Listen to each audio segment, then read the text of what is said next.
Hello student, पहले मैंने आपको आपका क्रिया फिर से पढ़ाई हमारे थी और चैनल में के स्वागत भेद है। बताए थे। आज मैंने आपको दो क्रिया का भेद बचा बताए हुआ थे, भाग सकर्मक करवाने जा क्रिया रही और हूँ। अकर्मक चलिए क्रिया। शुरू करते हैं। सकर्मक जैसे कि नाम में ही दिया हुआ है, सकर्म कर्म के साथ, और अकर्मक यानी कर्म के बिना। अब आज जो मैं आपको पढ़ाने जा रही हूँ वो है क्रिया के संरचना के आधार पर भेद। ऐसे तो क्रिया के संरचना के आधार पर 6 भेद होते हैं। नंबर 1 सामान्य क्रिया, नंबर 2 संयुक्त क्रिया, नंबर 3 नाम धातु क्रिया, नंबर 4 प्रवर्तनार्थक क्रिया, नंबर 5 पूर्वकालिक क्रिया और नंबर 6 कृदंत क्रिया। लेकिन इसके मुख्य भेद दो ही हैं, संयुक्त क्रिया और प्रेरणार्थक क्रिया। यानी ज्यादातर एग्जाम में आपसे जो पूछा जाता है वो संयुक्त क्रिया और प्रेरणार्थक क्रिया के बारे में ही पूछा जाता है। मैंने आपको बताया कि संरचना के आधार पर हम क्रिया के भेद पढ़ रहे हैं, तो उसमें मैंने 6 भेद आपको बताए, लेकिन उसमें महत्वपूर्ण जो भेद है वो हमारे संयुक्त और पूर्वकालिक है, तो मैं उसी के बारे में आपको बताऊंगी। संयुक्त क्रिया, संयुक्त क्रिया से हमारा अभिप्राय है जिसमें 2 क्रियाएं होती हैं। ठीक है, संयुक्त क्रिया कौन सी क्रिया होती है? जिसमें 2 क्रिया हो। क्रिया यानी कर्म हो, काम हो, यानी 2 काम जिसमें बताए जा रहे हो उसे बोलते हैं हम 2 या 2 से अधिक काम जिसमें हो, उसे हम संयुक्त क्रिया कहते हैं। एग्जाम्पल है जैसे इसका, राम विद्यालय चला गया।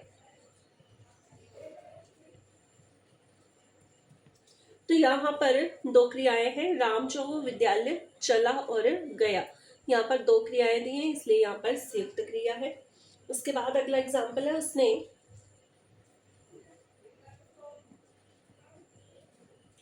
भोजन खा लिया। अब यहाँ पर फिर से 2 क्रियाएं दी हुई है, खा और लिया, तो यहाँ पर भी फिर से संयुक्त क्रिया है। तीसरा एग्जाम्पल है, दाल में घी डाल देना। डालना और देना जो है, यहाँ पर फिर से 2 क्रियाएं आ रही हैं, जैसे यहाँ पर भी संयुक्त क्रिया है। नंबर 4 पे आएगा हमारा, बच्चे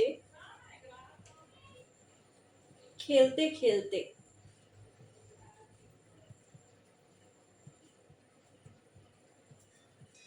गिर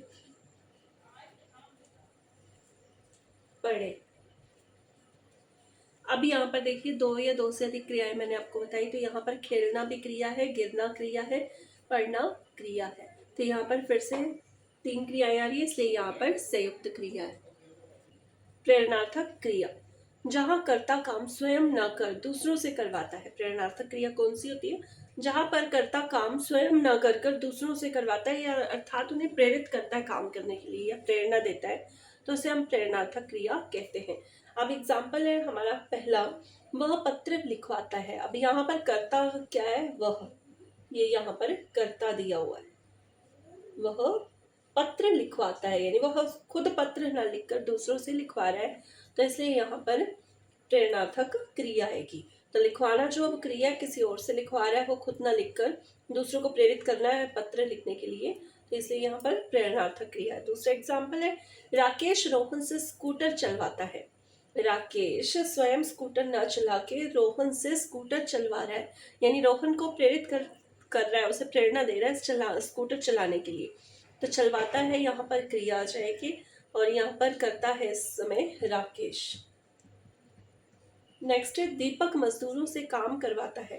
तो कौन काम करवा रहा है मजदूरों से? दीपक। काम कौन कर रहे हैं? मजदूर कर रहे हैं, तो यहाँ पर करता है दीपक, और काम करवाना जो है वो क्रिया है।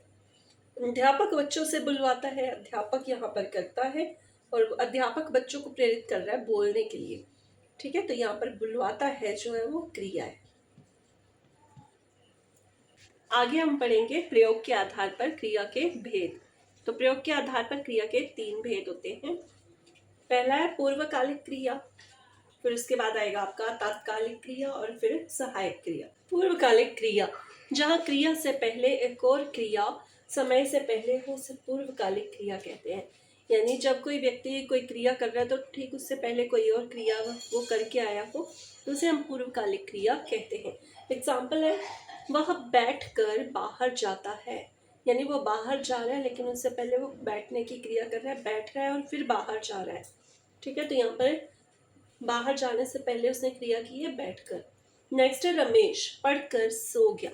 यानी जब रमेश सोया तो उससे पहले वो पढ़ रहा था।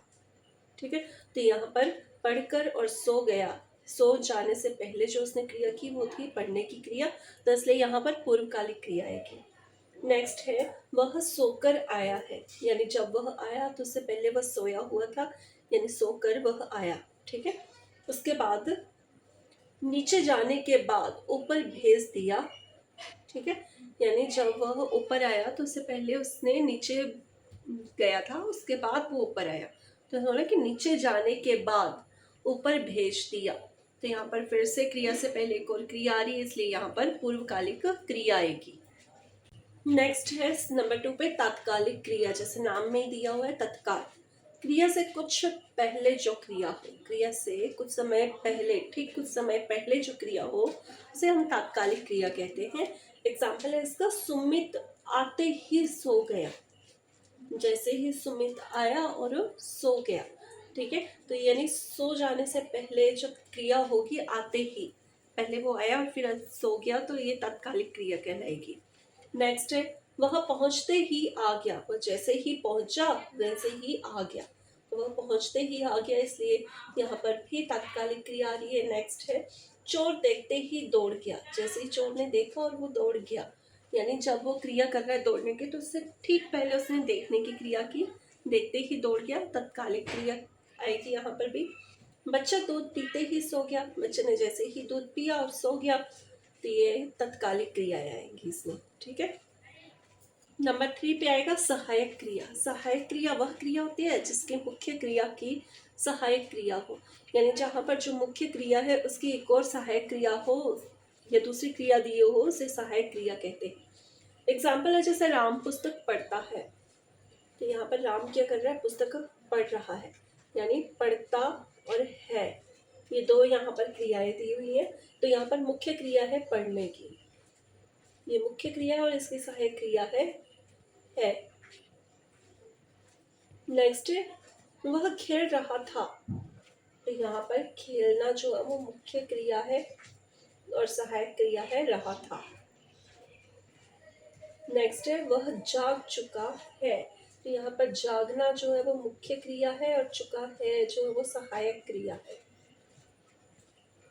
नेक्स्ट में आएगा माँ कपड़े धो रही है। धोना यहाँ पर मुख्य क्रिया है और रही है जो है वो सहायक क्रिया आएगी। ठीक है,